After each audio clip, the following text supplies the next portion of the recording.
Well, I'm Nigel Cole. I'm the director of this film. And if there's anybody actually out there listening, thanks very much. I'm at the end of the process of this film. It's like been 2 years of very, very hard work. And I'm at that part of the process where I'm going around the world promoting the film and kind of going from town to town and doing interviews and kind of trying to get it out there. And it's like being in a rock and roll band on tour. And I'm in mid-tour of that. And so if I sound tired, that's why. This idea that the women couldn't afford cars even though they made them for a living came from talking to the women, and the real women, the 30 or 40 strikers that are still alive. And they all talked about how they cycled to work, so it seemed like a great way of starting the movie. And this is a lot of really important information that you're missing because you're listening to me, and you really should be listening to, because it tells you all about what an enormous factory Ford Dagenham was. It was the largest factory in Europe. They employed 50,000 men, and it kind of was our Detroit. It was our motor town. And it was back in the day, in the 1960s, when we actually made cars, and we made cars and exported them abroad, and that kind of seems weird now in Britain. The idea that we would have a heavy industry, it just doesn't exist anymore. And 187 women, that's who this story is about.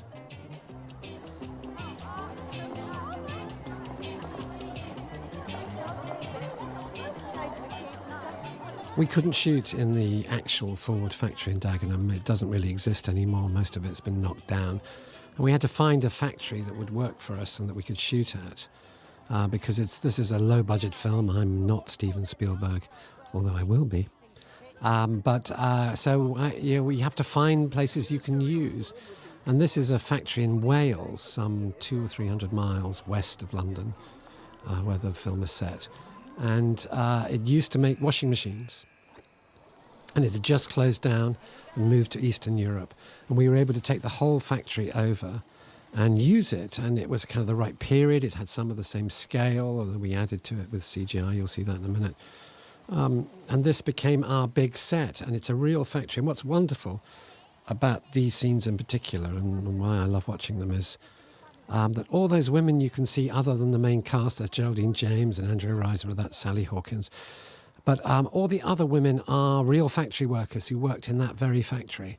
And we kind of employed as many of the local women as we could to be our extras. And they added this great sense of, look at them, there they all are, a great sense of authenticity, and helped my cast, many of whom have been professional actors all their life and not worked in factories, to kind of feel the reality of it and set a tone that was incredibly helpful.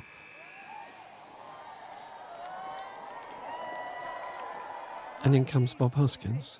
So I had 120 women in a room, many of whom had never been on a film set before, none of whom were professional actors, apart from, the key 6 or 7. And I said to them when Bob was off set at some stage, look, when a man strayed onto the women's floor, there would be safety in numbers, and they would make great fun of him, and they'd be very rude, both physically and verbally, and they'd goose him and pinch him. And I said, look, I know it's Bob Hoskins, and I know he's a big movie star, and most of you have never met a movie star before, but you've got to think of him as Albert, and you've got to be really rude about him. So when he comes down through that throng, they really took me to heart. And there are all these real factory girls pinching him and slapping him and being rude to him. And poor old Bob, he came to me after 2 or 3 takes and said, Nigel, you've got to get him to calm down.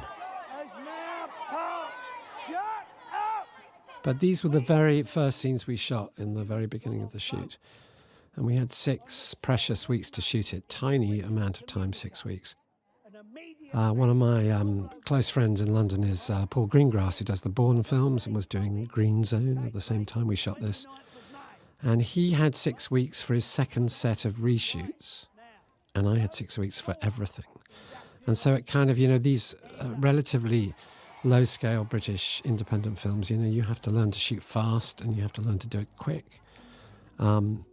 But we shot these in the first day. I think this is the very first day of the shoot you're looking at here. We kind of started at the beginning. And it was great to get kind of Bob with his authority and his star power and his genius, just to kind of raise everyone's game. And they were, as you can see, I think it comes across, they were kind of exciting to shoot because there was all this energy in the room.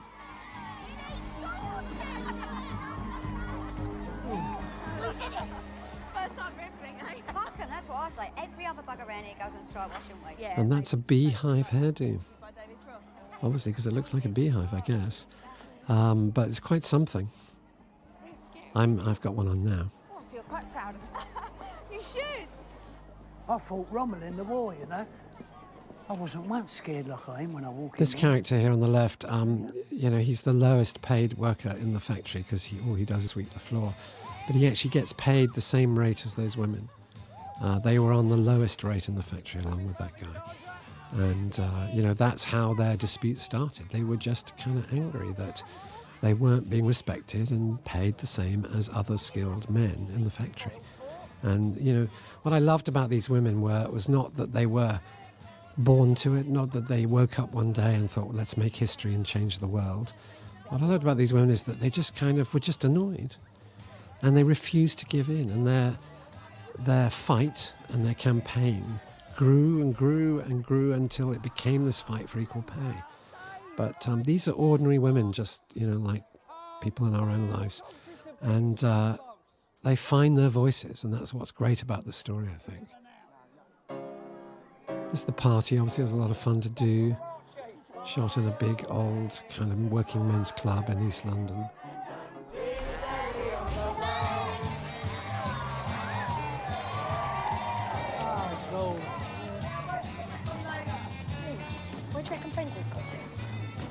Where do you think? And here, this is Brenda, played by Andrea Riseborough. You might find it amusing as you watch this scene to think of Andrea. Her most famous role before this film was playing Margaret Thatcher. And I don't think she did this scene in Margaret Thatcher's story. But she was brilliant in that and kind of transformed herself. We all know how Thatcher sounded and how she looked, and Andrea just transformed herself. She's this wonderful chameleon of an actress who kind of is different in every role. And she's one of the younger members of the cast, but I think she's going to be huge. GNC, half a mile, Dave, it's up. Port and lemon. Who's next on the dance floor then? And by now you're getting a sense of what we were trying to do was get a very realistic style where actors are talking over each other. They're kind of, normally in a film you encourage actors to leave not a gap but kind of not talk over the top of another line, so in the mixing process you'll be able to separate them. And I just went, I don't care about any of that. You can talk over each other as much as you like, let's try and make it real. And that was our approach, was to try and find this sort of entertaining style that kind of went for comedy if it was there, but at the same time keeping it real, as they say. This is where most of the characters live. It's what we call an estate, and it's the actual estate that many of the real strikers lived in. It's called the Mardyke Estate, and it's actually in Dagenham. We kind of took it over, really, because they were moving all the families out because they were about to demolish the entire estate. And indeed, a couple of months after the main shoot, there you can see the factory we've CGI'd in the background, and there is the estate. When we came back 3 months later to shoot some pickup shots, some extra shots, they demolished half of it, and the actual bit where Rita and Eddie here live had gone. And it looked like the art department had come in and just moved the set. So this was kind of, it just kind of added to the sense of history we were making or capturing in this film, that this kind of particular place where they'd all lived was about to be demolished and a brand new block of flats put in its place. Nothing. I'll give us a look then. So this is actually shot in one of the apartments, the flats that you saw in those blocks. We actually got two and knocked them together to give ourselves a bit more room to work and a place to put the camera, because they're really kind of tiny. But at the time, although we associate these kind of apartment blocks as, it's what we call sinker states, states with a lot of social problems, a lot of crime, a lot of drugs, and a lot of misery. In 1968, these were brand new, and they were great places to live, and they were much prized because most of these characters would have grown up in a terraced house, a tiny 2-bedroom, 1.5-bedroom house with 3 or 4 kids, with a toilet in the backyard, with no heating, no bath. So for many of these characters, these, what we now think of as rather run down and rather miserable places to live, were actually kind of quite prized, and we tried to make them look good and feel good because that's what these characters will have liked about them. They were modern, they were dry, they were warm, they had inside bathrooms. Mr. Clark? Can I have a word? Now, this is the school where Rita's son goes to, and it's kind of what we would have called in those days a grammar school, which means it's not a public school, not a private school. It's a state school that was free to all. And you kind of got into it. It was a kind of superior school, a grammar school, but you got into it if you passed an exam. So kind of the clever kids from the working class estates would get in, and it was kind of, there was this strange mix in them of very middle class and upper middle class kids. And a few working class kids who'd been able to pass the exam. And they were all always slightly problematic schools, but I went to a school just like this. And it kind of explains why Rita's character, who, lives in a poor part of town, hooks up with Rosamund Pike's character, Lisa, and you're about to see that meeting. And how come 2 women from very different classes can meet at this school. And it was, it did work like that. One of the great strengths, I thought, of this script was the way Billy Ivory had really made it a film about 3 women. There's Rita here, the working class mother and housewife, and there she is, Rosamund Pike. And Lisa, Rosamund's character, who's very much the trophy wife, the beautiful, as you can see, trophy wife of the boss, who comes from a different class and an entirely different life, different expectations, different education. And the class divisions in Britain in the 1960s were much more pronounced than they are today. And kind of people accepted their position more, that there was a big difference. Now we're all middle class. I am anyway. Here he comes. Oh, no. This all came from talking to the actual women who went on strike when we researched it. They talked about how hot it was in the summer, and there was no air conditioning, and how they had these nylon overalls that would kind of be incredibly sweaty and horrible when it was hot, and they would just take them off, and that was the only way they could get by the summer.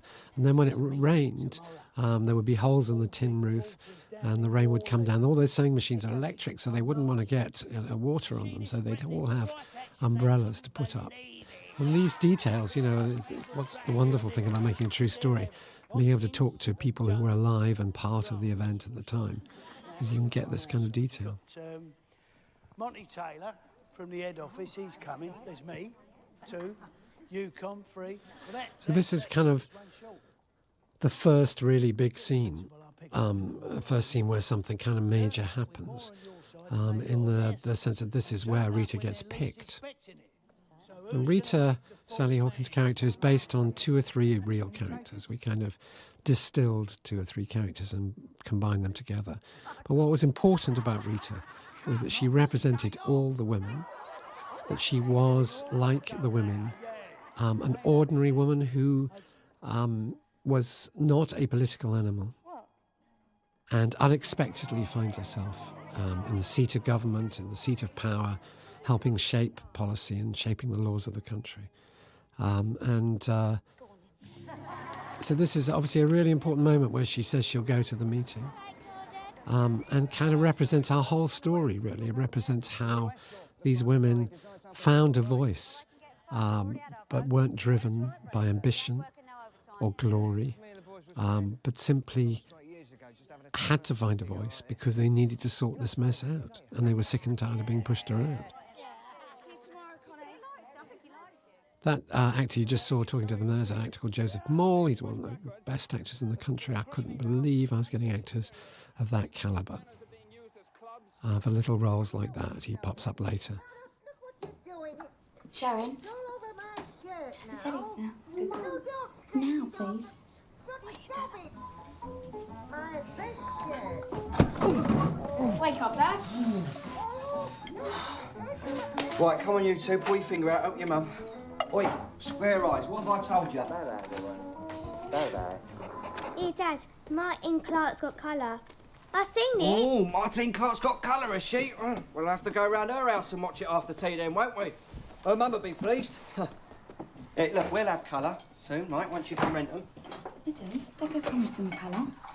I ain't even paid for the fridge yet. So we keep kind of reinforcing this idea that Rita is a family person, a mother, a wife.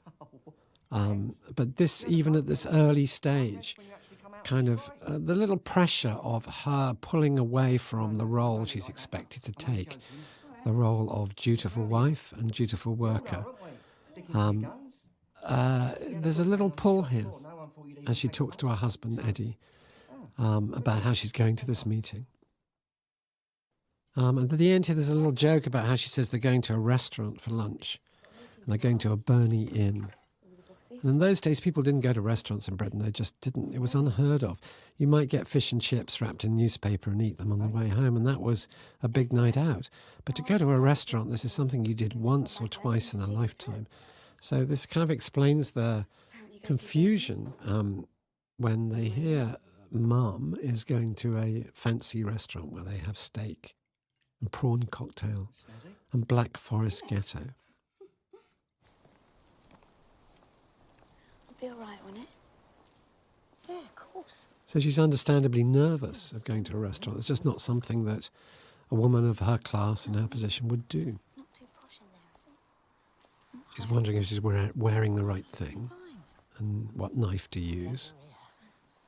And this little moment here, you see where the two men kind of suggest they go first. And, you know, just we tried to fill every moment of the film with these just little things that men did without thinking. They were in some ways patronising or just accepted. And I'll point a few others out as we go, but it was something that with the male actors, we had good fun trying to always think of something to put in the scene. It was just one of those little things that men do that irritate women. Word of advice. Like everything. Don't let them lure you in. Kenneth Cranham here plays the union boss. And he's one of my favourite actors, and I've been admiring him for 30 years. I remember when I was a student going to see him in the theatre in the West End in a play called Comedians by Trevor Griffiths, and he just blew me away. And I waited very, very patiently for 30 years and then finally got to work with him. Oh, and there's 4 of us. You might need an extra chair. Right. So this is really the second big scene. This is the kind of next turning point in our story, and you had to kind of think of it as that. You know, it was a linear story with these kind of big turning points, and here's the second one. This is where Rita finally kind of finds her voice, and this is the moment where the story really kind of lifts off, and she becomes this woman that you're going to watch grow and grow and get stronger and stronger. And it was one of those scenes where we knew kind of had to be great, and that puts pressure on everybody, me and the actors. You kind of know, all right, we're doing this big scene now, really got to be good. And just that very first run through we did, and this was early days of the shoot, Sally just kind of picked it up and flew with it, and we all just sat there and went, okay, we're going to be all right, it's all going to be good. Look at her go. And she just has this wonderful ability to lose herself in the scene and just kind of fly with it. And most actors, I think, you get to about 10 or 12 takes and they really start to kind of go off. You know, you've got the best out of them. They kind of start to lose the spontaneity. It starts to feel rehearsed. Sally just goes on getting better and better. That's the weird thing about it. You could give her 100 takes and take 100 would be better than take 99. you just felt like she was always capable of digging something else out. And, that's obviously wonderful, but, frustrating in a 6-week shoot where you've got an hour to finish the scene and you've got to move on, you've got to do another scene later, and you've got 5 pages to shoot that day. This is a kind of director's moan here. I'm moaning. It's the first rule of show business that you really shouldn't whine, because it's a cool job. But that's the big pressure. When I first started directing, I used to worry that I'd sit there not knowing what to say to how to make the scene better. That's my job. And what if I didn't know what to say? How do we make this better? What if I just kind of didn't know? And it's not like that at all. The entire experience is, well, it's so obvious how to make this better. It's kind of, but we just don't have time. I've got to move on. I've started making the scene, so I've got to kind of complete it and move on. And that, it becomes like an obstacle course or a game, where you've just got to beat this thing, you've just got to get it done, and you've got to do it fast, and you've got to finish the scene by lunch. And if you're not careful, a lot of your energy as a director can end up being about that and not about the scene. And those actors are out there, and they need you to be there to catch them, and they need you to stop them doing stuff that doesn't work. And if you're thinking about how do I get this done, it's tricky. But that's the game, and you sign up for it and you have to do it. So the guy on the right there is Marcus, who is a friend of mine whose daughter goes to my school. And I thought it was kind of cute that there's a kind of storyline that she makes a connection to the school playground. And I thought, well, there you go. But he's a really good actor, professional actor. And an immediate 24-hour stoppage. Rupert Graves plays the Ford boss Hopkins, and he's a bit of a pin-up on British television. He's currently in the new Sherlock Holmes series in Britain as the police inspector. And, again, a great actor, great charisma, very well known in Britain, agreed to do a part that wasn't a lead role. And, all the way down the line, people seem to want to be in this film. Not because of me or it was a well-paid job, but just simply because everyone believed in this story. It seemed like, what do you mean no one's told this story before? What do you mean this really existed? We've got to tell it. And it's a very, very funny line from Sally here that you're missing because, again, you're listening to me. Why don't you just turn over and watch the movie? Turn me off. I knew. It's up here, see. I wanted clever Rita, and that's why I picked you. But when you pulled out these cuttings, that was amazing. It was. Like, I never expected that you come prepared. Oh, no, it was right. I was nicking them. Yeah, Eddie uses them to patch the So for those of you who speak American and not English, nicking them is stealing them, obviously. It's a kind of East End expression. But she just delivers that so well. And, Sally, I'm just not going to try not to go on and on about how great Sally Hawkins is, but I will. She can just nail the comedy and then break your heart. That's, what a gift. This is your bloody fault. All right, hold that.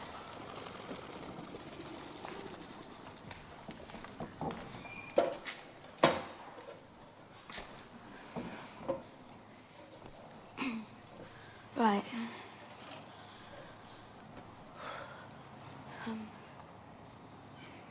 Everybody out.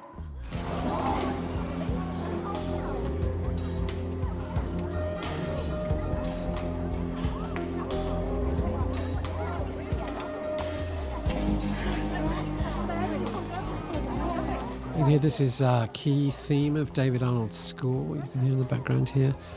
David Arnold's like a god. I mean, David Arnold's the guy I'd like to be. I really wish I had been a musician. Just didn't have any musical talent, but it hasn't stopped others. But David does all the music for the Bond film, so he's used to working on a huge scale.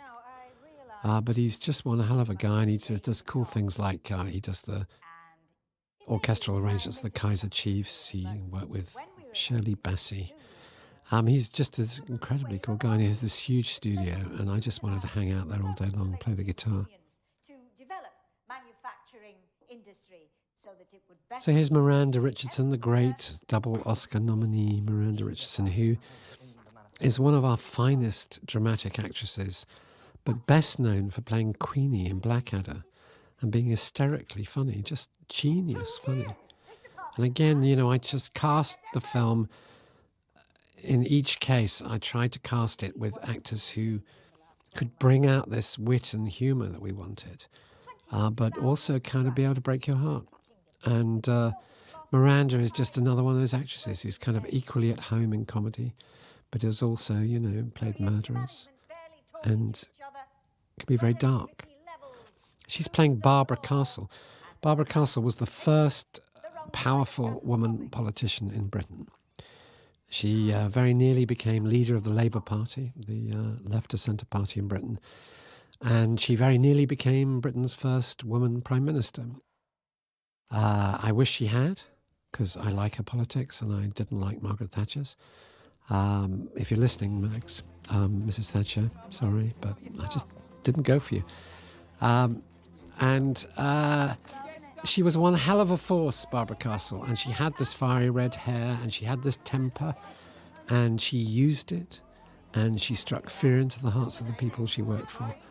But she was caught between Harold Wilson, who was the Prime Minister at the time, and this terrible problem Britain had at the time, which was full of strikes, that big industry was on strike most of the time. There was this epidemic of strikes. And the Labour Party, being the left-of-centre party, were there for the workers, had been put in power by the workers, and the workers expected them to support them. But equally, once they were in government, they were there to look after the health of the economy and deal with this fact that the industry in Britain was on its knees. And Barbara Castle, got caught between these two different positions. Her instinct was to look after the workers and protect the poor. But she'd been given this job of getting Britain back to work. And we try and kind of hint at this story, and, you know, for those of you who are interested, I think it's there to be picked out. We couldn't allow the story to be bogged down in the detail of British politics in 1968. It would have been too dull, most of it. But I think we just wanted to get this idea that, politicians get caught in these dilemmas. But Barbara Castle was a great politician. And she's the third of these three women. I talked about Rita and Lisa, the boss's wife. And she's the third. She's the woman in the seat of power, the woman in a man's world. And she, what I loved about the script was the way that the writer brought these three women together, three very different women who somehow connect over this issue. This footage you're looking at right now of the car that's just gone, and these are obviously, fairly obviously, I think, archive footage of the real plant at the time. And again, we couldn't afford to build that. We couldn't afford to have cars driving around a factory, and that's beyond us. So we had to kind of buy that in. And out of necessity, I kind of ended up feeling like I had to go and get this footage rather than trying to recreate it on our budget. And I think it's really added to the sort of texture and tone of the film and adds a sense of authenticity. And because we're constantly trying to balance in the film this kind of piece of entertainment, because we were so proud of this story and so determined that after 42 years, these women would finally get their victory parade and we would finally celebrate what they did, that we wanted this film to be seen by everybody. We wanted it to be a big, popular film. So we went for this style where, there is much to enjoy, I hope, and that it can be entertaining. We're watching a scene where, Andrea Riseborough as Brenda is being very funny about this boy she's just picked up. Hey, Peter. Bobby. So, we went to that because we didn't want to make an art film that was seen by only a very few people.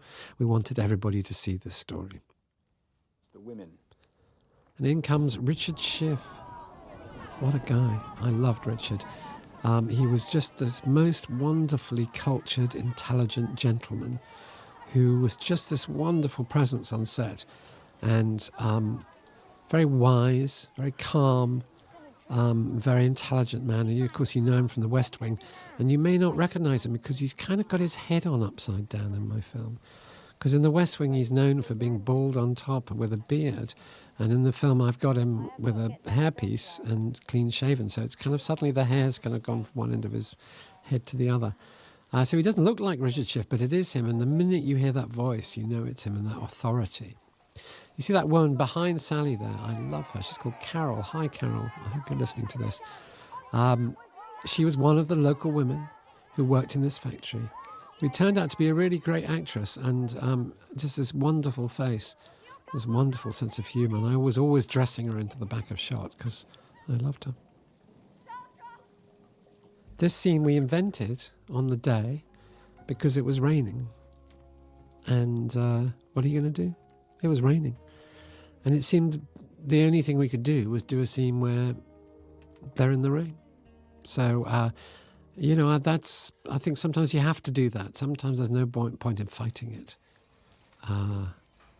You just got to go with it. So then, of course, when we come to shoot this scene, we've established it's been raining in the previous scene. So now it's not raining. And I think, well, I can't suddenly stop raining. We better have rain in this scene now. So now I'm spending all this money bringing in these rain machines so that it looks like it's raining outside. And that's a big deal, you know. It's looks easy, you just got to spray a lot of water around. But the pumps make a big noise and the sound department complains. So the pumps have to be moved around the corner. And then the rain doesn't look real, and then the wind picks up and it starts blowing it horizontally. And it's just, you don't need these kind of things on a very difficult shoot. And you regret asking for them. Let's spit it out. Yeah. Sorry. This dispute's got nothing to do with... In this scene, Albert is explaining why he cares about the women's cause, and he's explaining kind of how it all really came from his mum, who looked after him, and how she was very lowly paid and had to work extra hours to get enough money to keep the kids fed. I can think I'm Albert, really. I wasn't brought up with my mum. I had a dad, but I was very influenced by her. And she was kind of more Rosamund Pike's character than she was Albert's mum, but she was the bored housewife who one day got up and went back to school and got a degree and became a doctor of psychology and kind of empowered herself and went from bored and I think somewhat depressed housewife to a vital, empowered, engaged woman. And I think I was always very impressed by that. So I identify with what Albert's saying here. And I think it also explains why I like these stories about women who kind of empower themselves. Someone has got to stop these exploiting bastards getting away with what they've been doing for years. You love that line. Exploiting bastards. You can, Rita, believe me. What about Connie? I mean, she shot Stuart. We voted for her. But this needs a leader. Someone to inspire the girls. To make the points clear. And that ain't Connie. Not at the moment. Not with Jules away, he is. No. I've already spoke to her. She's more than happy for you to have a go. More than.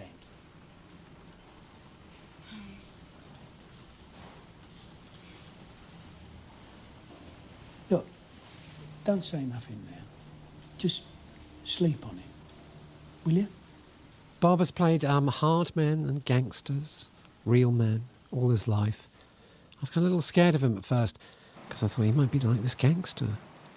And I go to meet him in a cafe and I think I'm going to have to persuade him to do the movie. And the very first thing he says to me is, you don't have to talk me into doing this, I'm doing this, I love this.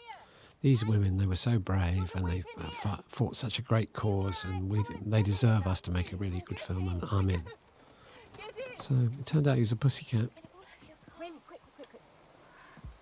More rain. More money. Oh my God. Gosh, you're soaked. I'm so sorry. It's fine, really. We're in your car. We met before, actually. Do you remember? In the corridor? Yeah. This entire scene is ADR'd. Now, ADR is additional dialogue recording. And it's when you go back and you're not happy with the quality of the sound you got on the day the recordist was able to get. And here, as I was saying before, you couldn't get good sound because of the rain. You could hear the pumps and the rain machines, and we had to go and re-record it. And it's such a delicate scene, and they performed it so well, and you get so scared that it'll never sound the same. And the actors come in and they try their best to recreate it in the studio, but suddenly, instead of sitting in a car soaking wet, they're standing in a studio. And it just doesn't sound right and feel right, and you worry about it, and you think, oh, this sounds so unreal, we can't have this. But you leave it on because you kind of have to. And then a few months later, you forget it was ever ADR'd and you never notice it again. And somehow it just blends back in. And it's a very interesting process. Yeah, it's just my luck, isn't it? Thanks. Look, I know you're not mentioning it because you're being polite and everything. It's just, you know, when we met in the corridor, I was really upset, and I never usually use that type of language. Don't you? No. Because I called Mr. Clark a complete cock. Oh, do you? Oh, fair enough. Well, he is. Here they come. Left a bit of a puddle now. It's all right, Jeff is getting in the back.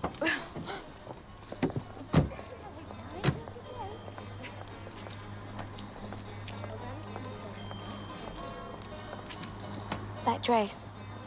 I've seen it before. It's lovely. In Vogue. Oh, thanks. It's Bieber. Is it? Well, it is still gorgeous.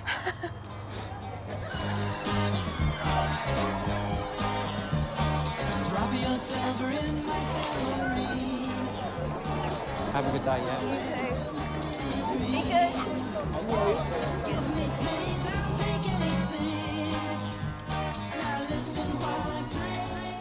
There's a lovely Jaime Winstone playing Sandra in her Mary Quant hot pants.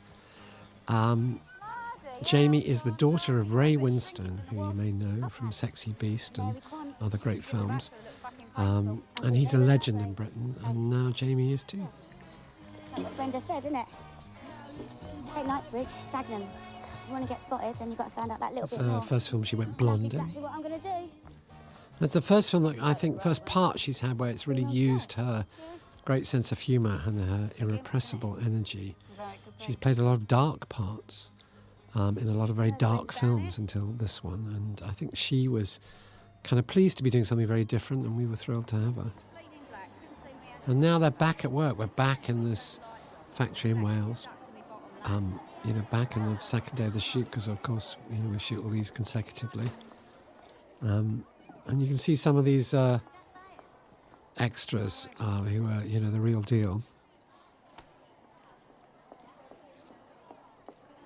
Geraldine James plays Connie. I worked with Geraldine in Calendar Girls and got on really well with her. And I think she has this wonderful quality about her, a kind of an intelligence and a fragility as well. And she also has this beautiful, beautiful bone structure as well. You're the heartbeat of this place. You always have. Cameron really loves. Rita, look at me. And they both learnt to sew, took it very seriously, went and spent a week sitting in a sewing machine, sewing bits of material together.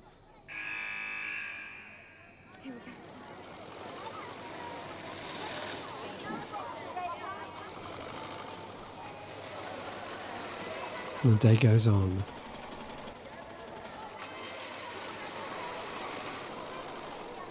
You see, I'm trying to keep the camera moving all the way through these scenes. I'm trying to kind of see it through it all. Trying to keep it busy and just keep this energy going, because it's just the last thing I wanted were these scenes to feel static. I wanted them to have all this energy, because that's how the women told us what it was like. There was this kind of excitement in the air when they were striking or talking about striking, because they felt like suddenly engaged. Suddenly they weren't being ignored anymore. They were kind of taking control. This is where the management bites back and sends them a threatening letter that they'll all lose their jobs.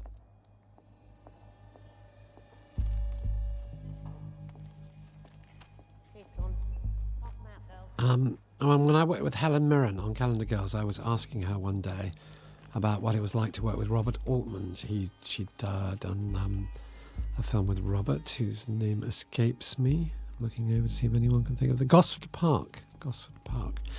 And she said one thing, which was, well, the thing about Robert Altman is you never know if you're on camera or not.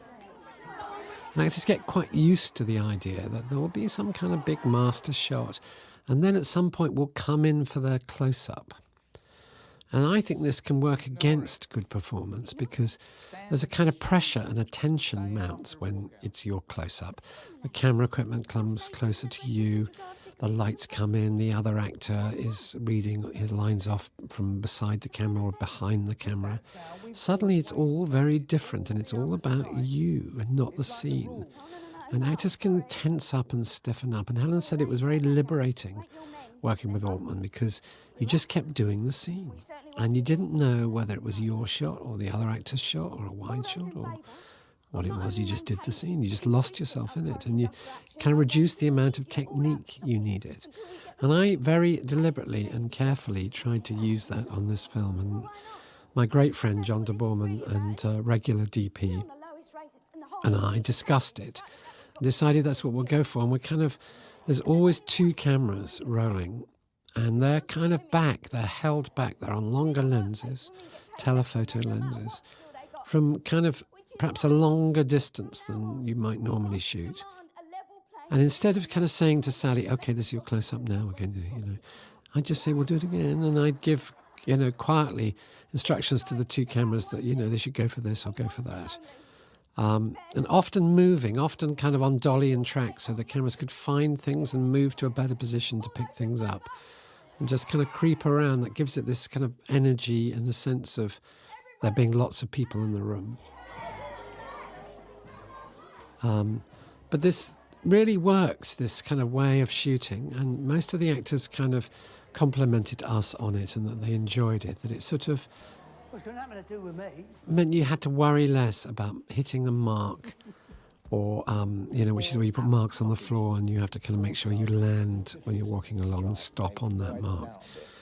And generally kind of, instead of presenting it for a shot or presenting it for the camera, you kind of just do it and lose yourself in it. And that's what film acting's about, is losing yourself in the scene and just being part of the scene. So it's something I will always do now, I think. And, it was a great lesson I learned. Thanks, Helen.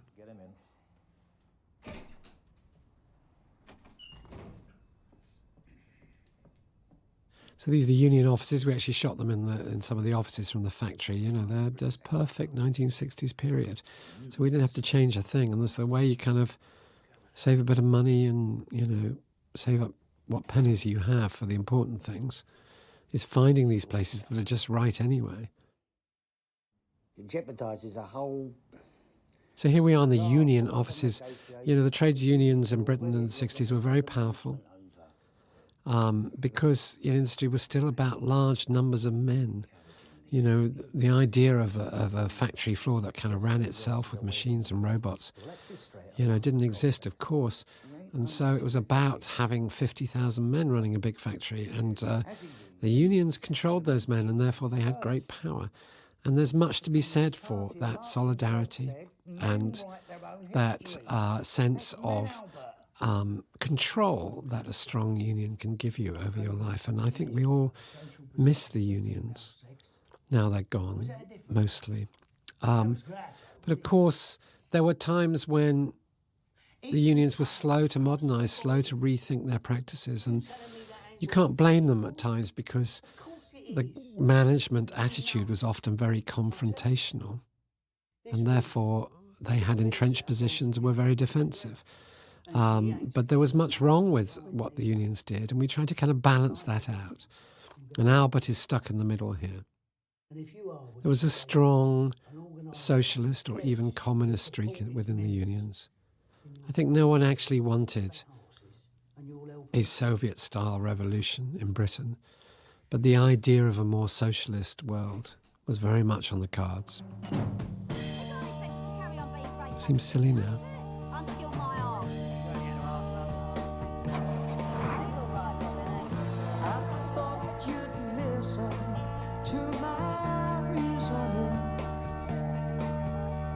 well, there's a scene coming up which is, of course, my favourite scene in the entire film. And it is my favourite scene because it contains the briefest of brief shots of my own daughter, Matilda. And Matilda, if ever you're listening to this is you, and thank you, darling, for being in it. And it's Matilda and her best friend, Romy. And I really wanted them in the movie, and they're, the new generation. And they're playing hopscotch.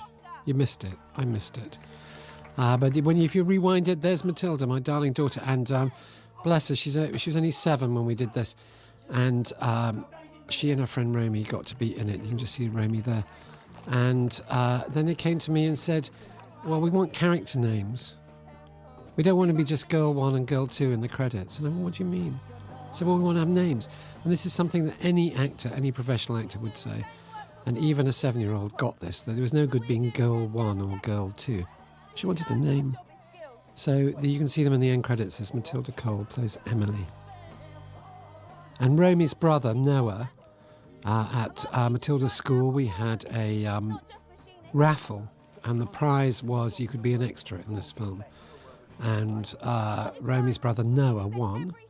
And Noah plays Lisa, Rosamund Pike's son, and he has a line.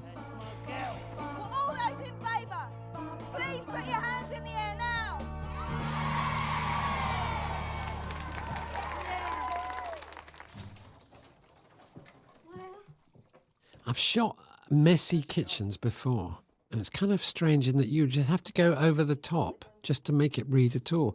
If you don't really pile it on with the messy kitchen thing, you just don't notice it. Well done. It looks a bit over the top when I look at it now, but I think that's my thinking. Go and check on the kids. Give them a quick kiss goodnight. Smoking. I tried to hold back on the smoking because smoking's bad for you kids. Don't smoke. But everybody did smoke, particularly in this class and this area. 80-90% of adults would have smoked. So I tried to include it, but not too much. See you later. You like taking to school, aren't you? Of course. You're all right with that? Everything's all right, isn't it? Yeah. Why wouldn't it be? No reason. Have a good day. See you later. This is my last one. So you can see these estates as the actual estate where this character would have lived. Oh. And these long kind of corridors where all the front doors come off. And, no backyard, no outside space, so all the washing is kind of strung up here in the communal hallway. It became a kind of feature of the film.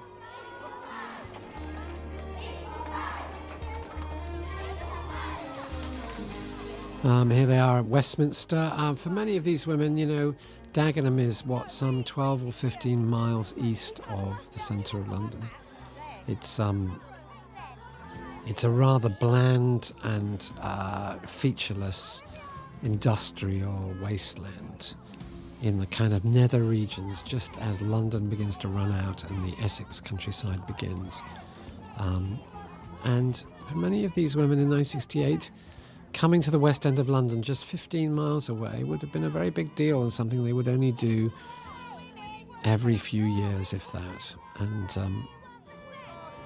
the scene in which they get the banner mixed up and it doesn't unfurl properly was one of the very first stories the real women told us. And it was their favourite story, and they loved to tell it. And they were very funny telling it. So it became a kind of, a hook that a lot of the script kind of got hooked onto. And at one point, the film was called We Want Sex, because there it is. In fact, in France and I think Italy, it is called We Want Sex, because they kind of like that title. I and the producers were very worried about it. It is, after all, a film that is very kind of about women's rights. And just to hang it on that naughty word sex seemed kind of not right somehow. Seemed to go against the very thing we were doing, and just because it was about women to go, sex. So I kind of didn't like it. It was called Dagenham Girls for a while we were shooting, because, again, while we were shooting, the title, We Want Sex, was a problem because we'd go approach a school and say, would you allow us to use your school in our filming? They say, of course. What's the name of your film? We go, We Want Sex. And they go, yeah, maybe not. So we changed it to Dagenham Girls. And then, of course, we couldn't have that because I'm kind of famous for Calendar Girls, and Dagenham Girls would sound like a sequel. This time they take their clothes off in the factory, which, of course, they do. So we hunted around for a title for a long time. Right, I've got to get going. What, already? I know, I've got to fetch the kids. Rita reckons ain't to be back till gone 6, so, you know, I need to get them sorted. Yeah, get your apron in. Shut up, you. This is Roger Lloyd Pack, the actor playing Connie's husband, George. Roger is a very, very famous star in Britain. He's famous for a series called Only Fools and Horses, where he plays Trigger, and every person who's lived in Britain will know him. Yeah. See you later, Ed. Chop it up, would you, Pete, please? That face.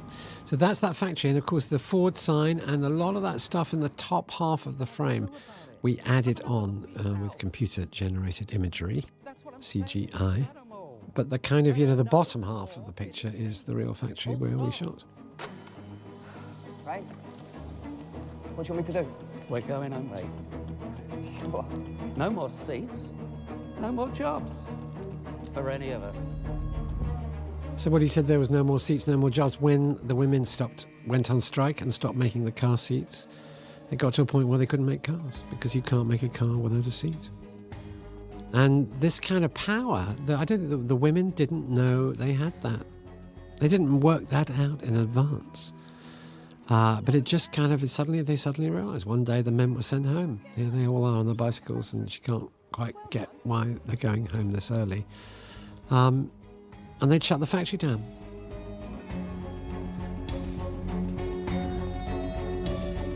Ford's Dagenham. The vast riverside plant is mainly idle, with thousands laid off, strike-bound, and production barely ticking over. Millions of vital pounds being lost in export orders, and until there's a satisfactory answer to the rift between management and Ford's women machinists, the factory gates will remain closed indefinitely to the entire workforce.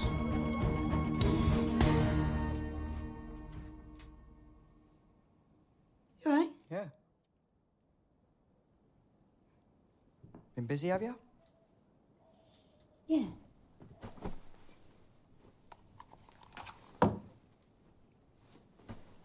It's the final push, Eddie. Entire main plant closed down. Ford can't afford that, so...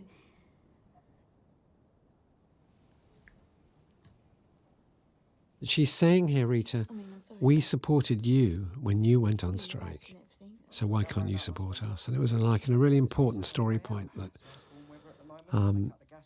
they did support the men time after time after time. Yeah.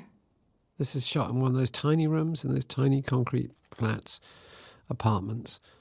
And, these are so difficult to shoot because once you get 2 actors and a bed in this room, there's no other room. There's no other space.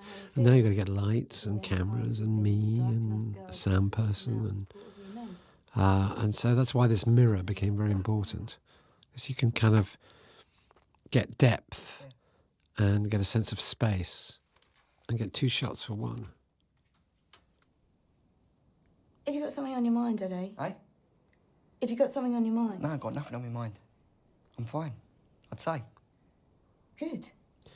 I think every person in a relationship, everybody who's married or in a long-term relationship, have a listen to this scene. You'll recognise it.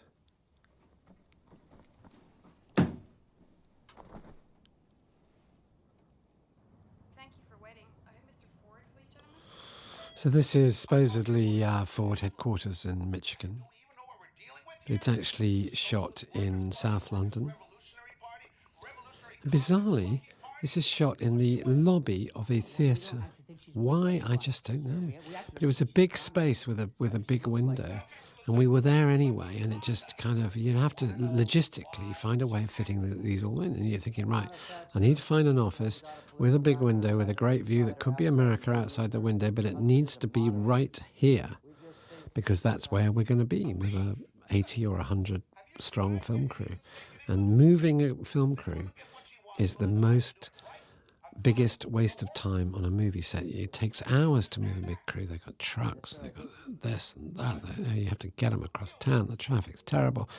And you can waste your shoot time. And moving a crew is something the audience is never going to see or care about.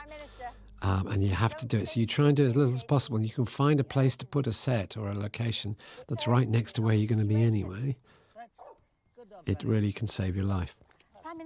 This is Harold Wilson, the Prime Minister of the day, played by the actor John Sessions. John is a famous and brilliant mimic, famous for a TV show where he plays Al Pacino and John Lennon and Mick Jagger and various other celebrities. And he was famous for his pipe. And this pipe caused... the way John has found the physical resemblance of Harold Wilson is uncanny there. He's just got that kind of slightly arched back and that little stoop, which is not how John stands at all. But the pipe caused him great distress on the day. And he got infuriated with it because he didn't know how to smoke a pipe. Who does? And the bowl would get red hot. And every time he took it out of his mouth, he'd burn his fingers with it, like there, but he's trying not to show it. And most of these shots, when I got to editing, I'm looking at him thinking, you're just trying to look like you're not burning your hands there. So, how was the flight? It was long. This is a great designer house in a place called Guildford, just outside London. That is a kind of iconic 60s house. And there's a moment here that, it's just those moments I was talking about where I constantly was asking actors, find those beats where men do things automatically without thinking, that patronise women. And here is one. Rupert asks for his hat and coat, and without looking at her, passes it to his wife to hang up for him. Run you back when they're finished? And it was good fun putting that stuff in, and we kind of really tried to dig it out. Delicious. Again, is she at this dinner party or is she a waitress? Absolutely. Lisa, do you mind if I call you Lisa? You must have quite a head on your shoulders. Peter tells me that you read history at Cambridge? You hear that voice, you immediately know who it is, even with that wig. What do you think of our little problem? Richard loved the wig, though. He took it home with him. Maybe he's a bit too much velvet. Probably wearing it now. Not enough iron fist. Oh, not at all, no. No, quite the opposite, actually. Look at Vauxhall. They don't have any problems with the unions, and that seems to me to be because General Motors has a more collaborative approach to management. And I thought, this is what we're all about, this scene. This is a scene in which Rosamund's character explains how Ford's confrontational approach with the unions makes life difficult for both sides. And that's a kind of very rarefied political point about Britain in the 60s. But I think, and I'm praising the writer here, not me, that he's dressed it up beautifully in a very funny scene in which, in addition to the political message, Rosamund's character Lisa also, announces herself as someone with a great intelligence and who really needs to be listened to, but is ignored. But Rupert, as the script suggests he could, makes it funny. And, I think if you can get a political point, if you can make a big statement about a character and you can get a laugh all simultaneously, that's what you're trying to do all the time. You're trying to layer it and you're trying to kind of, not so much sugar the pill, but where you need some exposition or you need to explain things, you have to find ways of slipping it past an audience so they don't know they're getting this stuff there because they're being entertained. And that's why I like doing this mixture of entertaining comedy and real drama, and why all my films are this mixture of the two. Because I think it's fascinating trying to kind of balance these two things out.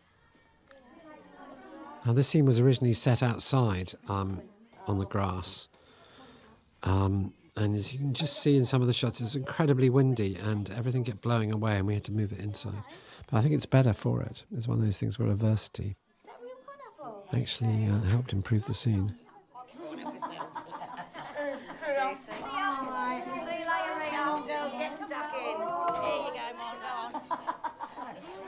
So sweet. Yeah, just like him. Connie? So this is the back of Connie's house. Got your present. And Connie's story, we really was problematic in many ways, and I'll admit that. We had a much bigger story for Connie and George, her husband. And you can see some of the scenes in the deleted scenes section if you care, and if you do, thanks. But what was tricky was finding just the right balance of Connie's story. Connie has a husband who's traumatised by the war, who is in a very delicate mental state, and the extra pressure that Connie feels during the strike kind of puts pressure on him. And he takes his own life. And it was an important part of our story. We wanted to kind of represent all women, and, you know, the real women had told us about some of the workers on their floor who were also carers, full-time carers, and struggled to do a full-time job and to look after their husbands. And the war hung heavy over many of the older women. It had been 20 years, but many of the men were traumatised still by it or injured. My own grandfather went through 2 world wars and was deeply traumatised by it. He lost his son, my father's brother, in the war, and that affected my father. And the writer had a sort of similar story, so we kind of clung on to this story because we thought it was important. And here is George having his nightmares that he has every night, nightmares about the war. And the trick was, we felt, to kind of lay this story in, but in a way that didn't disrupt the main thrust of the story. And sometimes when we were editing it, we felt like this story was taking over. And it was so powerful. And Roger Lloyd-Pack here was so great in the role, and Geraldine is so moving, that it was almost too good. It kind of sounds strange to say that, but the story had so much power that every time we cut too much of it into the film, it kind of took over and derailed Rita's story and derailed the story of the strike. So we kind of cut it back and we cut it back, and we tried to find the perfect balance where you kind of follow the story, you're involved in the story, but you're kind of involved in it from Rita's point of view, and you know just what you need to know and no more. And it was a very difficult and delicate balance, and there are a couple of scenes in which both Geraldine and Roger were just brilliant in, and just really did some of the best work I've had in any of my films. And so it was very painful and very hard to cut it. But sometimes you have to kind of think of the greater good, as my editor Michael Parker will always say. We must think of the greater good and what we need to do for the film. And if that means killing scenes we love, then we must do that. And in their story, we had to do that quite a lot. And there are a couple of scenes in the deleted scenes you can have a look at. So you would no longer have any reason to visit these gentlemen via the, what is it, Bernie Inn, is it? This is Richard Schiff at his finest delivering the speech. And I said to him a couple of times, Richard, I'm really sorry I don't feel like I'm helping you, because I just think everything you do is great. And I just felt like I should be pushing him and kind of trying to get him to another level, but he just was doing everything I wanted. So the first time I've ever done it to an actor, I sort of apologised for not directing him, because I couldn't find anything wrong with what he was doing all the time. And he smiled and he said, don't worry, I'm watching you. And he says, I know when I'm good and I know when I'm not. I can see it in your face. You don't have to say anything. Personnel file. Look at the way he slides this folder. I've always been impressed with that. Lands just right in front of Rupert. Got that right every take. He's that kind of guy. A bit of a crush on him, it sounds like. And so we're weaving all these stories, and, you know, I love that. I love the complexity of lots of different stories going on and different characters. And when you have a cast as good and as well-known and as experienced as I had, you want to give them something to do. And that becomes the kind of constant worry when you're making an ensemble film like this is, have I engaged these actors? Have I got enough for them to kind of lift off and fly? And you're always kind of balancing it and checking it and trying to find little kind of interesting beats for them. And in the scripting stage, kind of working on these storylines so that everyone has a journey and everyone has somewhere to go with their part. And so, in that little scene in the phone box, we're building up the Jaime Winstone story, Sandra's story. And, they were... Do you believe in this women's it's like a kind of juggling act. This is real archive footage. This guy is part of the original news footage that might have been broadcast on the BBC News at the time. And they're complaining about the women being on strike. And one of them says, you can't hear it because I'm yakking, but one of them says, I don't believe in equality. Not for women, anyway. Which is kind of a funny thing to say, I think. You couldn't write it, as someone said. This is where their fridge gets taken away. Pretty much for a family like this, everything would be purchased on tick, as they would call it, on kind of hire purchase where you pay off, a little bit every week. And if you stop paying, of course, they'd come and take the fridge back, and that's what's going on here. And that's something I remember from my own childhood, the kind of constant fear. If you couldn't keep up the payments, then they'd come and take the furniture away. Not that it matters, because we ain't got a fridge. Why? What do you mean, why? Could have put him off till next And this is a kind of big argument between the two. The cracks are appearing now in this marriage. And Danny Mays here plays Eddie. These two have played husband and wife before in a Mike Leigh film called All or Nothing. They have this easy way with each other, and you really believe they're a couple. But at this stage, the kind of cracks are beginning to appear. And it was very important to me, Eddie's story, the husband's story. I am a man. I'm going to admit that. I am a man. And I kind of was making this story about women, and I thought, well, I can bring this to it, at least. I can bring this, perhaps, understanding of the husband's story. And I think equality amongst the sexes, we've all bought into it, and we all believe in it, and we all care about it. But I do think it's hard for men sometimes, because we don't know how to do it. There's no one there to show us. We just know that we can't do it the way our fathers did it. And I think every man alive now, and every relationship struggles with this on a daily basis. We know we've got to be different. We know we have to live in a different way, but where's the blueprint? Who's showing us the way? And, we're just working it out. And that's what Eddie's doing. It's a big scene we shot in the factory.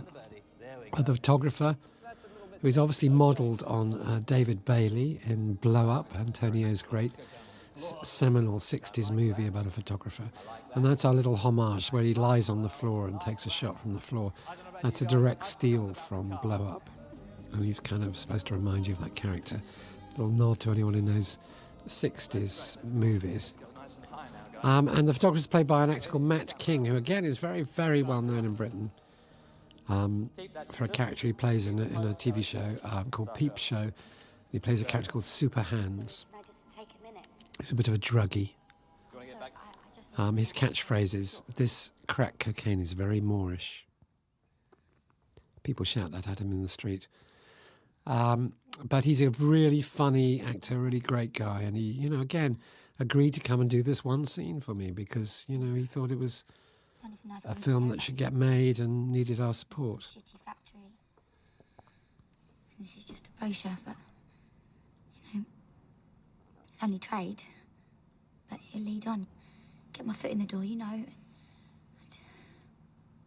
It's kind of an important part. Again, I think Sandra says here, I don't even know if I care about equal pay. She doesn't want to be a factory girl. And this was the beginning, 1968. There's this kind of sense in the air that anyone might be famous. It was the very beginning of the culture that we're completely overwhelmed with now. The old Andy Warhol thing of everyone's famous for 15 minutes. But the idea that ordinary working class kids from working class estates in Britain could become famous was suddenly in the air, and it was suddenly possible. And the great model of the day, Twiggy, who became a household name, was just an ordinary East End girl who became famous, became the kind of the figurehead, the great image of the 60s in Britain. And so this character is kind of based on her, and based on this idea that the kind of younger generation were beginning to get the idea that maybe it was theirs for the taking as well. Maybe you didn't have to be born into a privileged world to get to kind of join that world. And here you see Noah, Romy's brother, who won the lottery. And there he is. Hi, Noah. Hi, Mum. There's only a glimpse, isn't there? There he is. Yes, sorry. Look at him. You get to play a scene with Rosamund Pike. It's pretty good, just for a school lottery. Going, are you? This is all part of the George story I was talking about. Roger plays this scene so well. You've got to fight for what you believe You in. know, you got a line like, I love you. How are you going to say that line? Every actor in the world in every movie has said, I love you. It's a line that's almost impossible to say, but it means something quite different here. And he just nails it. I love you. Beautiful.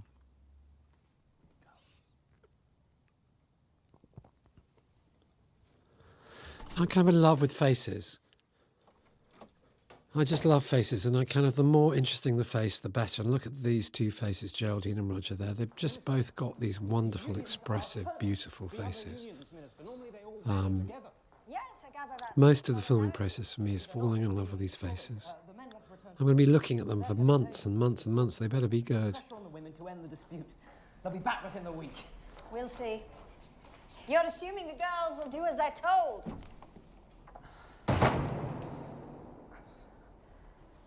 It's not my fault. These scenes were shot in the old Greater London Council building where the Mayor of London used to work from. And the movie is kind of taking a darker tone now. And this kind of shift into something a little more serious, something a little darker. And we're using this story with George to kind of trigger that and to take us to a different place. And it's kind of what Rita's experience is like. We're trying to put the audience in the head of Rita. It's beginning to fall apart. The cracks are beginning to appear. She's under more and more pressure. And just as that's beginning to build, something terrible happens. And I think that's often when these things hit us. It's just when we least need it. And so we're trying to kind of build all this pressure for her. And here the unions are kind of beginning to rebel.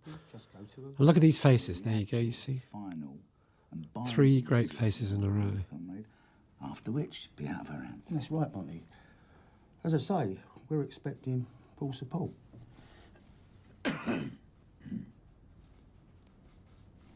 I just love Kenneth Graham. He's like the Cheshire Cat. We're going to get down to Eastbourne and talk to them first, before he does. Actual final and binding position, comrade. Cheeky sod. That Monty's a sly one. So there's clearly a kind of, big turning point. This is the death of George. I'm not giving it away. Well, I am giving it away. But there, I've given it away. Spoiler alert. And, kind of how to play this scene. This is, somebody hangs himself. And again, we just felt like less is more here. You kind of, I'm holding you back. You don't see it. I'm just not going to let you see this. And I think it just seemed more effective that way. You kind of know something's happened, but finally there, that's all you see. You just see his feet. And you're just playing it all on the reactions of these two women. And I just felt like, because it wasn't George's story, that's all you needed to know. And we just kind of cut this back until you just kind of were feeling it rather than being spoon-fed it. May the blessing of God Almighty. I realised when I was shooting this that every single film I've made has had a scene at a funeral. Amen. I don't know why. They're kind of weird to shoot because the actors understandably want to kind of feel it. They don't want to fake it, they want to feel it. So there's always a very sombre mood, of course there is, but sometimes you want to kind of break that and go, come on, we're just play acting here, it's just fun. That's a gasometer in the background, I love that. It's kind of holds all the gas, and it kind of goes up when it's full and down when it's empty. We were very scared when we got there that the gasometer might be empty that day and it would be down and we couldn't see it, but luckily it was up. So you get this sombre mood, and you kind of want everyone to kind of help the actors maintain that, because they're going to have to do this all day. There's going to be lunch breaks and they're going to have to come back to it. So it kind of starts to take over the shoot a little bit, as it should. They feel very 60s, these films, these scenes, these shots.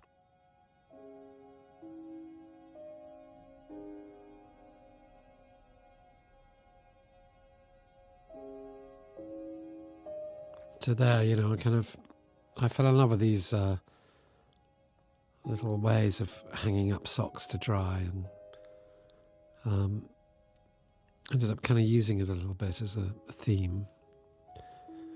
And this is, it's just one of those scenes, this scene, that unexpectedly became the scene that sort of everybody remembers in many ways, and the scene that I've heard more people kind of talk about how much they were moved and affected by it. And because you're listening to me, you don't know, but it's a scene where Lisa comes and says, "You've got to keep going," and that you're making history. And I've always wondered what that felt like. I really don't want to keep you. It's just...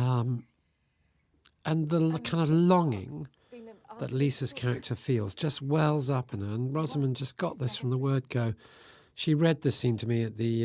there wasn't an audition because I was desperate for her to say yes. But the meeting we had, and she was determined to read something from me. I kept saying, "You really don't need to. I love you for the part." And she said, "No, I want to." And she read this scene and just kind of made me cry. Not at all, thanks. I'm married to... She just nails it. And you can just feel this frustration and longing for a better life well up in her. And it just comes at just this time when Rita's feeling all this grief. And so it just kind of, it's one of those things that just unlocks a little bit of emotion and allows the audience to feel something. I'm sorry. And they do. There's a lot of sobbing in the scene. I hope you're sobbing at home too. I wasn't joking. I've had a hell of a day. And Oh, no. No. Keep going. Please keep going. Do you know who I am? Who I actually am? No.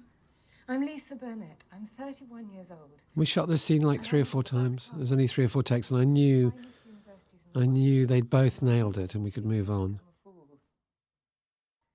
And you get very scared of these scenes because they seem big and full of emotion, and you want them to be powerful. Very happy. But often they're the easiest things to shoot because it's all there. It's all there in the scene. It's there in the page. It's there in the script.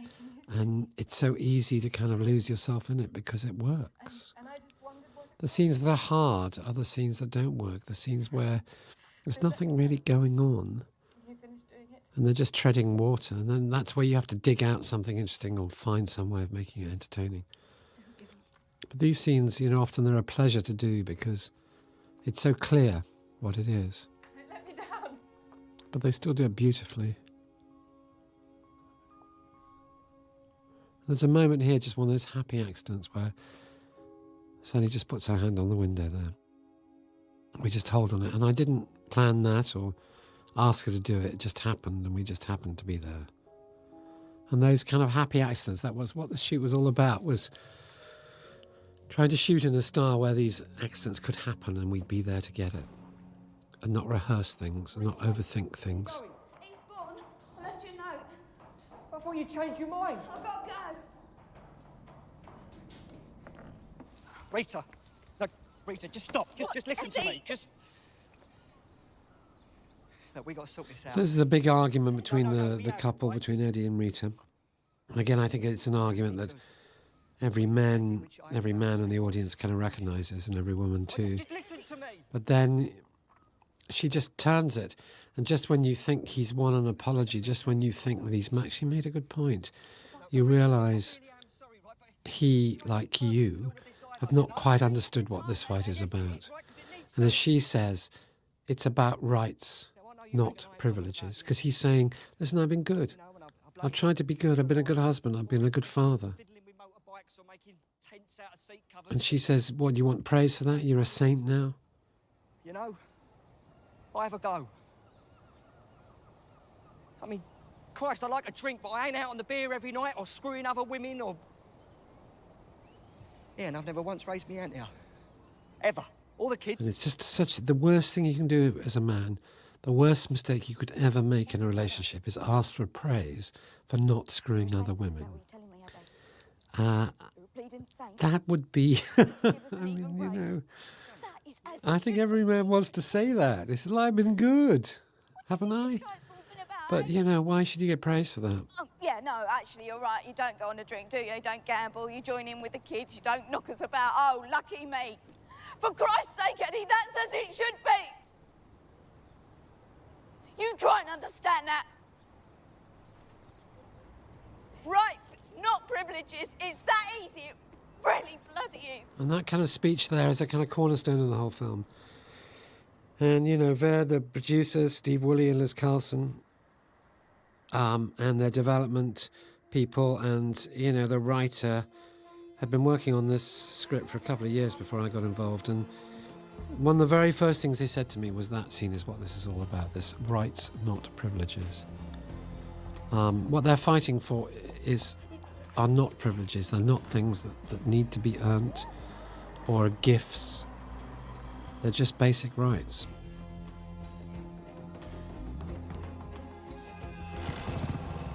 Now, this is a BSA motorbike with a sidecar, and that's not Danny Mays driving it because he doesn't ride a motorcycle. It's too dangerous. This is Eastbourne. This is a seaside town on the south coast of England, and it's only 4 or 5 miles from where I live now. And I chose it because it was easy for me to get there. No, it looks great. And it was very nice to be able to kind of shoot quite near home, because I never get to shoot near home. On slow progress. And you know that this is somewhere else. This is in Wales, this scene. We shot this in the factory. We redecorated a room in the factory to stand in for this hotel ballroom. He's lovely. And you know, you'd think it wouldn't work. You shoot a film out of order. You shoot a scene from the beginning at the end of the film. You shoot the end of the film at the beginning of the shoot. You mix it all up. You're kind of moving from one moment to the other, and you'd think that wouldn't work. I was so scared when I did my first film. How's that going to work? How can you know what a scene needs when, you know, it's at the end of the movie and you're shooting at the beginning of the shoot? How's that going to work? And how these things are all going to cut together? And amazingly, it does. It's uncanny. It's just the power of the story. The story drags you through. And if you know that script and you know that story, you just come to a scene and you go, oh, I know where we are. We're here. We're at this place along the road of the journey of the film. And it actually gets kind of second nature. And of course you have script supervisors who look after the continuity of the film, and you have wardrobe people who have endless digital photographs of what people were wearing in that scene and how their hair looked and all that. So there's a lot of people kind of keeping an eye on it for you. And everyone gets obsessed with it. I mean, in the edit, you take a scene that was supposed to be in one place and you move it way down the film into another place, and the hair's all wrong and the outfit's wrong and the continuity's all wrong, and it still doesn't matter because the power of the story takes over. My best friend lost her husband recently.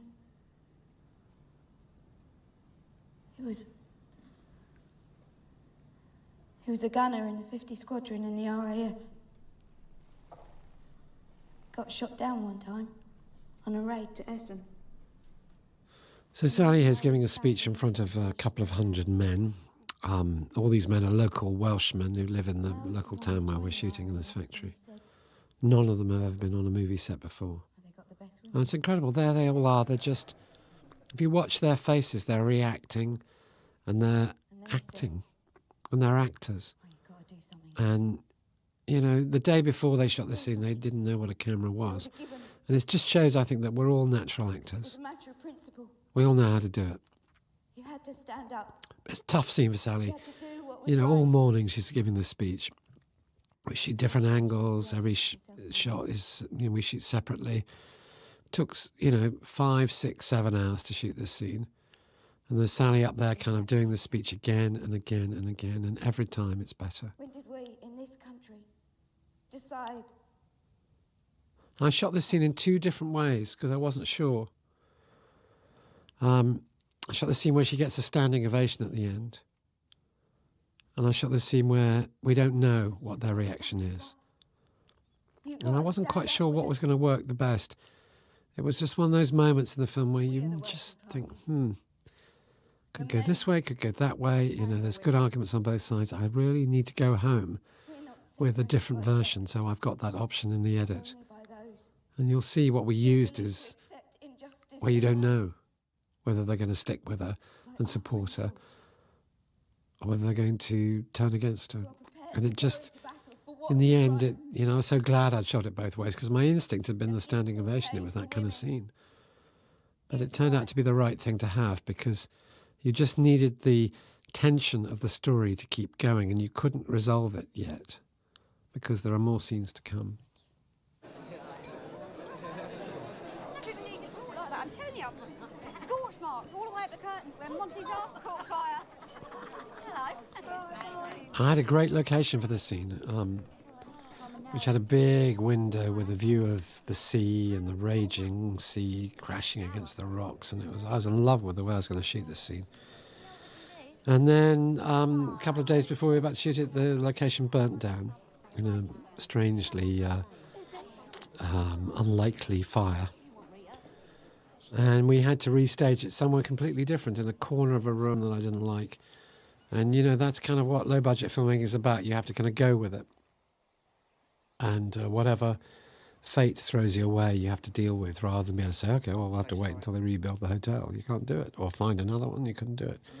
So, but I still love that scene. And because we didn't have the location I wanted, I shot it all through the heads of the extras so that you kind of didn't know where you were and you were catching glimpses of her between the heads. And actually, I think it was more interesting that way. Here they are standing on the beach in Eastbourne, and when you cut wider, you'll be able to see just sitting on the beach is my daughter Matilda in her second appearance in the film, sitting with my assistant Joe.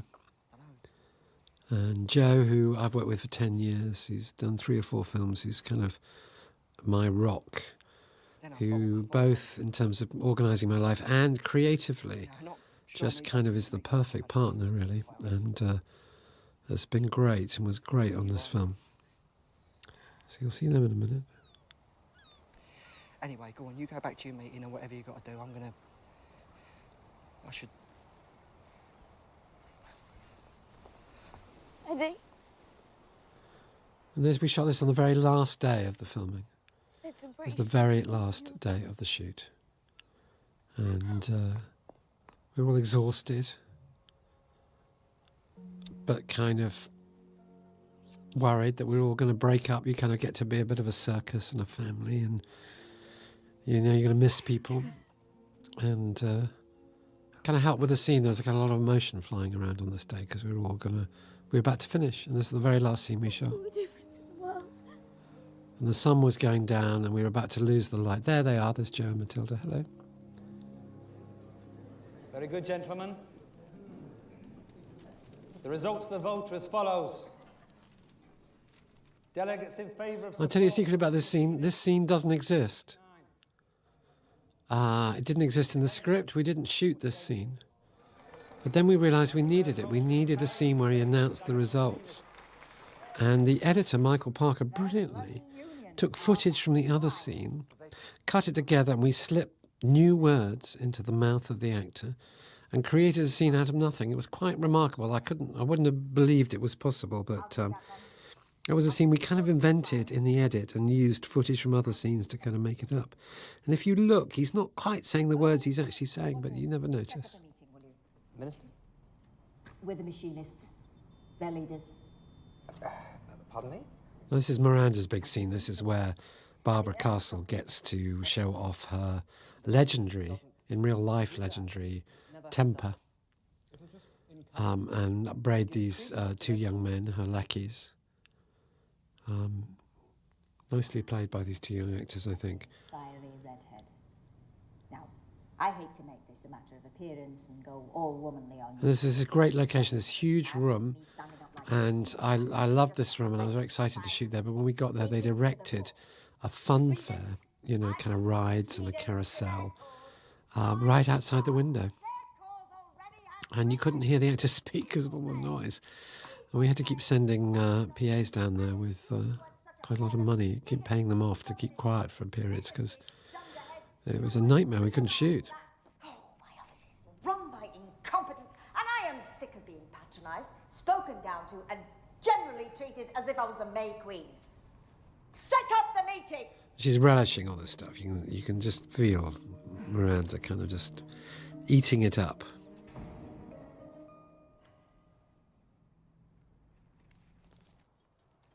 Now, Morning, Ed. I've talked about Matilda, my gorgeous daughter. One of the other pressures I had to bear on me during the shoot is that my lovely girlfriend Kate was pregnant with our second child, and the due date was fast approaching, and the shoot got a little delayed. And I suddenly realised that the baby was due during the shoot, and there was nothing you could do about it. The shoot had to go. We had to make the film. We had the money. We were ready to go. We had to do it, and there was no holding that baby back. The baby was going to come. And finally, in the last week of shoot, I get this call on set from Kate saying, I think the baby's coming. And I hang out. I managed to kind of cling on and keep shooting for a few hours while I get regular reports. It's all going well. It's all going well. And eventually I just can't bear it anymore, and I cut and run. And we finish early that day, and I get a car home, find Kate, my girlfriend, in the advanced stages of labour, rush her to the hospital, can't get into the hospital because the security and the door's locked, it's a nightmare, and Kate's kind of more and more kind of in labour, and I get her up into the birthing room, and I've left our car kind of sprawled across the front of the hospital, you know, in the way of where the ambulances park. And I say to Kate, look, yeah, I got you in the birthing room, okay, you know, I'll be back in 5 minutes. I've just got to repark the car, grab your bag. So I run downstairs, park the car somewhere sensible, grab a bag, run all the way back upstairs. 6 minutes, not 5, and I've missed the birth. And the baby's there. And lovely Dashiell, Dash for short, was born during the shoot. And the reason I bring it up there is that scene we've just missed, because I've been telling that story for too long, where Bob Hoskins comes and says to Rita, you know, Barbara Castle wants to meet you. I didn't direct that scene because I was still at home with my brand new baby. And I missed 4 hours of the next morning's shoot. And our producer, Steve Woolley, took over and directed that scene and did it rather well. I was slightly depressed to notice. And I kind of rather hope, because, you know, I'm very fond of Steve, and Steve's a really good director. He directed a really good movie called Stoned, about Brian Jones of the Rolling Stones, and I was in very capable hands, but I kind of hoped it would be the worst scene in the film, you know, just for my own sake, for my own ego. It's rather good.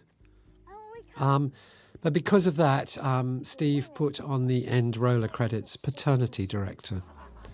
So if you want to check that out, he's there as paternity director. But my gorgeous son is now 15 months old, so that shows that we shot this 15 months ago. That's how long all this editing and releasing and finishing process takes. Mr. Tooley. Madam Secretary. So, hi Dashiell. One day you'll listen to this. I think it is time. Matilda had been born on the during the shoot of Calendar Girls, so I've got to stop doing that. I've got to stop having babies and making films at the same time. It's kind of exhausting. Mrs. Castle, you and I think we want to see Ford Motors employing British workers. This is a really important scene. This came in quite late. And this was Richard Schiff's idea. Thank you, Richard, for this scene. He just felt like his character needed one last curved ball, one last moment where you think he might win. And he was so right. And we wrote this scene at the very last minute and kind of fitted it in, but it really is the making of this whole end section, and, you know, thanks to Richard for that idea. Are you threatening me, Mr. Tooley? I'm trying to stop 40,000 people from losing their jobs, Mrs. Castle. That's how many workers... And, you know, what Richard Schiff's character is saying here is that if we can't afford to make cars in Britain, if we have to pay our workers more and more so that it gets to a point where we can't make cars for a profit, then we won't.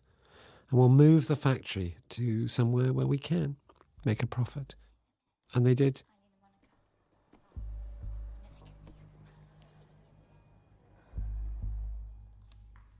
And the factory in Dagenham doesn't exist anymore. Ford don't make cars in Britain anymore. And that prophecy came true. And that's it's the great problem, is that you kind of, as the Western world has developed, big corporations have had to move further and further east to find labour cheap enough to make products for us that we can afford. And now most of our products are made in China or the Far East, and made by people who are paid very, very little, sometimes children. And, I think that's all on our conscience. And, true equality and true worker power will only happen when the whole world catches up. And every country in the world pays its workers a proper rate, a decent rate for a day's work. And then we'll all be able to stand together. And that work can be more than just profit. It can be about making a good product for a good price, but providing employment for people and paying them a decent wage. And Good afternoon. I don't know, what Thule says in that scene came true. Rita. There's another great example of how, actors bring things that you just love them for, and you just kind of think, oh my goodness, thank God you thought of that great idea, and everyone will think it's my idea. There, when Sandra curtsies, I love that moment. And then this great little comedic beat, which just needs a little bit of comedy here, just to undercut the tension, where they all try and fit on the same couch there, and Rita has to move into her chair. That's something that came out of rehearsing the scene. It's not scripted, and we just kind of were playing the scene on the day, and it just happened, and we leapt upon it. Well, cheers. Cheers. Yeah, Mad Men is a bigger hit in Britain as it is everywhere in the world, and what you remember from that show is the drinking. My God, in the 60s they knew how to drink.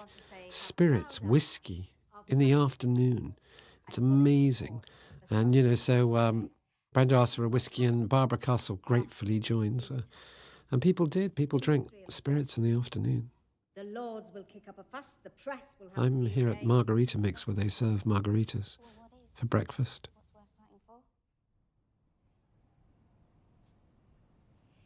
Return to work. Go back to your machines. And you have my word, I will push forward with your fight. No. Mrs. O'Grady? No, we need something solid. Something now. You've got the authority. We shot these scenes very late on in the schedule, kind of deliberately, and by then, the main group of women that you see here, they've been working together for several weeks. They're kind of very tight and close and understand each other and know how each other works and are feeling a kind of a sense of camaraderie and even family, because we've kind of been stuck in this thing for weeks, living this thing together. And I kind of quite deliberately, I noticed a sense of sort of nervousness that we were finally getting to work with Miranda Richardson. She's kind of a goddess in Britain and so well respected. And that somebody new and someone incredibly well known and somebody brilliant was coming in, Miranda. And there was a slight sense of nervousness about having to do these scenes with her, because she was someone unfamiliar and perhaps a little bit scary. And it seemed so right for the scene, because here these women are meeting the great politician of the day, have come to the Houses of Parliament. They would be scared of her and they would be nervous. And so it all seemed to work. So I kind of deliberately kept them apart. And I didn't rehearse these scenes, and I didn't allow Miranda to go and rehearse the scenes as she wanted to with the other actors. I said, no, I want to keep it fresh. When they meet you for the first time, I want to feel that awkwardness and that fear and that sense of being in the presence of someone who was from a different place. And I think it worked, and there was kind of a very real atmosphere when we were shooting these scenes.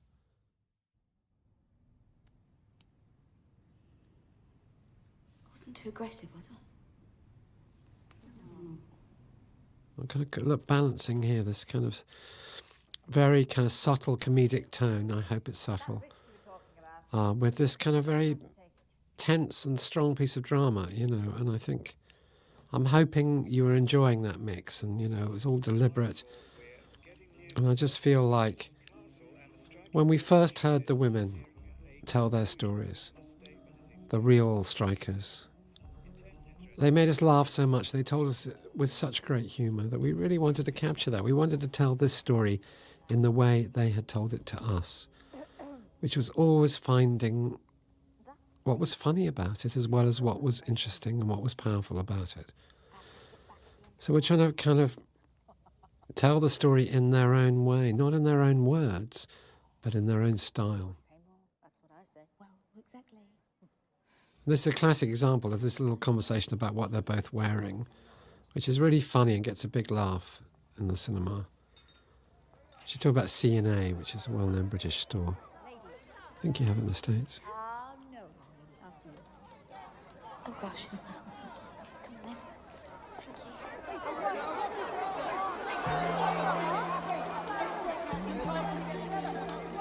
And we've kind of seen this scene so many times in the television news, the kind of the press conference, the impromptu press conference on the street, and the minister making a statement. It was wonderful kind of recreating this. I got very excited about doing this because I felt like a news reporter or something. I just felt like I was there. It was really great. And I'd had this idea only a couple of nights before we shot this scene, that it needed just another moment, another kind of way of lifting it right at the end. That the announcement was going to be great, it was going to warm our hearts, but somehow the emotion, the pent-up emotion of the scene needed releasing. That tension needed releasing. And I had this idea that suddenly all the women were there. And suddenly that band, that solid band of over 100 women were kind of back together. And we couldn't afford 100 women, but we scraped together what pennies we had left. And these, it was kind of sentimental of me, I think, but these are actually, we bussed these women up from Wales. They're the very women you see in the opening scenes. These often, when you see extras in a movie, it's a different crowd every day and you bring them in by the day. But we went back and found the women who'd been working with us 2 months before in the factory, and invited them up to London on a bus, and because we wanted them back. We wanted them back in the end scene. And I was so glad we did that, and it was just one of those last-minute decisions you kind of have in the middle of the night and kind of put into action. But it sort of made it, I think. And it also felt right to kind of go back to the bicycles, because we start with the bicycles. We start with the women going back to work on their bikes, so we wanted to end with that, because, of course, that's what they did. They went back to work. And I think in a different era, these women have achieved this great victory and some fame, you know, the meeting the minister, getting the act, you know, was kind of in the papers at the time. That perhaps in a different era, they'd all have book deals and be selling breakfast cereal and commercials now and become famous. But what happened to these women is they went back to their lives and they went back to their families. And here they are, 40 years later. And these are the actual women. And these are some of our research videos that we went and listened to their stories. That's Barbara Castle and real archive footage. There she is with her red hair.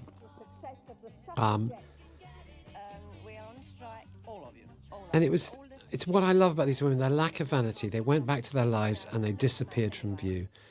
And 42 years later, they'd been forgotten about. And no one told their story and it was unrecognised. And it's just a lovely, lovely thing that I'll always remember that I got to be part of after 42 years, kind of giving them a curtain call, giving them a round of applause and reminding the world what a strong and wonderful thing they did. And it's a shame they had to wait 42 years for this, but a couple of weeks ago I went to the Rome Film Festival and we took Sheila and Eileen, two of the women you saw in those clips, and we took them to Rome Film Festival. Neither of them had left Britain before, and one of them didn't have a passport. Suddenly they were on the red carpet in the gala opening screening of the Rome Film Festival. And I brought them up on stage at the end of the film, as the credits are rolling, just they are now. And 1,500 people in this giant movie theatre stood up and gave them a 15-minute standing ovation.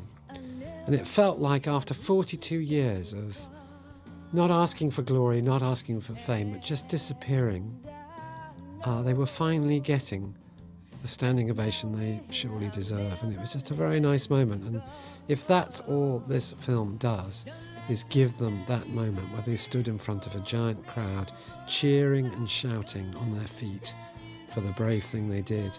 That's kind of almost, for me, was enough. You know, they cried, I cried, even Steve Woolley, the producer, cried. There's his name, second unit paternity director. And it just felt like the perfect end to what had been for us a really kind of memorable and important experience. And that everything we tried to do, which is give these women a victory parade, had come to kind of fruition. And so thank you at the Rome Film Festival for that, because it was just a great moment. And next week I'm going to be in New York for the sort of premiere that we're having there, and two of the other women are going to come out and have that experience for themselves. Now, if you listen to the song here, this is a song written by David Arnold and a great radical singer-songwriter, Billy Bragg. And it's sung by Sandie Shaw, who was a huge, huge pop star in the 60s and 70s and had many top 10 hits. And she was famous for singing barefoot. She always appeared on television in her bare feet. And she worked at the Ford factory in Dagenham when she was 17. And she wasn't part of the strike, but she was just before the strike working in the factory before she became a pop star.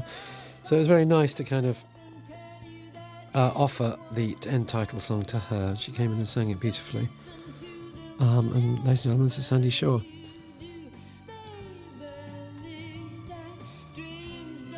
And it's always amazing watching these credits, just how many people a film employs. You know, just so many people. And there they all are. But listen, it's been really nice watching it again. And if you have been, thanks for listening.